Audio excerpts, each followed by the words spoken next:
Selamat datang di Bijak News, Senin 9 Juni 2025 bersama saya, Berlin.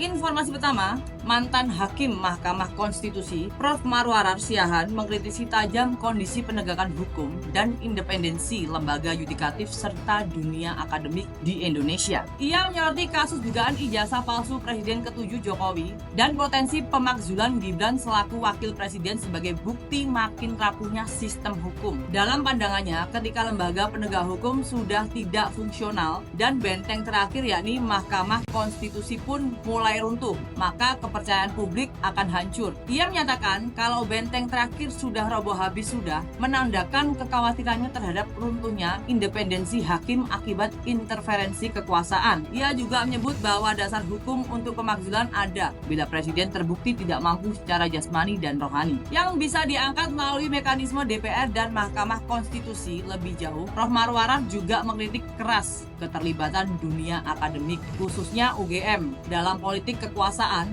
Ia menilai telah terjadi perselingkuhan antara kampus dan penguasa yang berakibat hilangnya integritas akademik. Mereka tidak memiliki independensi secara keilmuan, tegasnya Rabu 4 Juni. Ketergantungan pada kekuasaan demi fasilitas dan jabatan membuat kampus tak lagi menjadi tempat yang bebas dan merdeka dalam berpikir. Ia menyayangkan banyak dosen ASN merangkap jabatan politik atau birokrasi tanpa batasan yang jelas. Hal ini menurutnya bisa membuat dunia pendidikan kita tidak masuk hitungan lagi dalam persaingan internasional.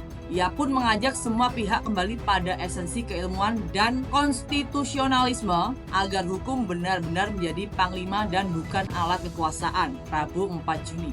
Informasi kesehatan, Dr. Rai Ratu menegaskan timun dan nanas memang baik untuk pencernaan, tapi belum terbukti bisa menurunkan kolesterol secara langsung. Jika kadar kolesterol tinggi, tetap perlu pengobatan medis. Sabtu 7 Juni. Beralih ke ekonomi, Askrindo mendorong UMKM lebih sadar asuransi lewat produk mikro usahaku. Direktur Utama M. Vankar Umran menyebut proteksi jadi bagian penting manajemen resiko agar usaha tetap berkelanjutan. Sabtu 7 Juni. Informasi nasional, Partai Demokrat menyumbang 60 ekor sapi kurban untuk Idul Adha 2025 termasuk dari SBY, AHY, Ibas, dan Anissa Pohan. Salah satunya sapi limosin seberat 1,2 ton dikirim dari Pacitan. AHY menekankan pentingnya semangat pengorbanan dan ketaatan sebagai nilai Idul Adha yang patut diteladani seluruh kader. Informasi luar negeri, perseteruan antara Donald Trump dan Elon Musk jadi bahan olok-olok pejabat Rusia. Senator Dmitry Rogozin mengundang Musk pindah ke Rusia, sementara Dmitry Medvedev menawarkan mediasi dan meminta saham Starlink sebagai bayaran. Media pemerintah menyindir kisru ini sebagai cermin kacaunya politik Amerika Serikat. Sampai bertemu lagi di informasi bijak berikutnya.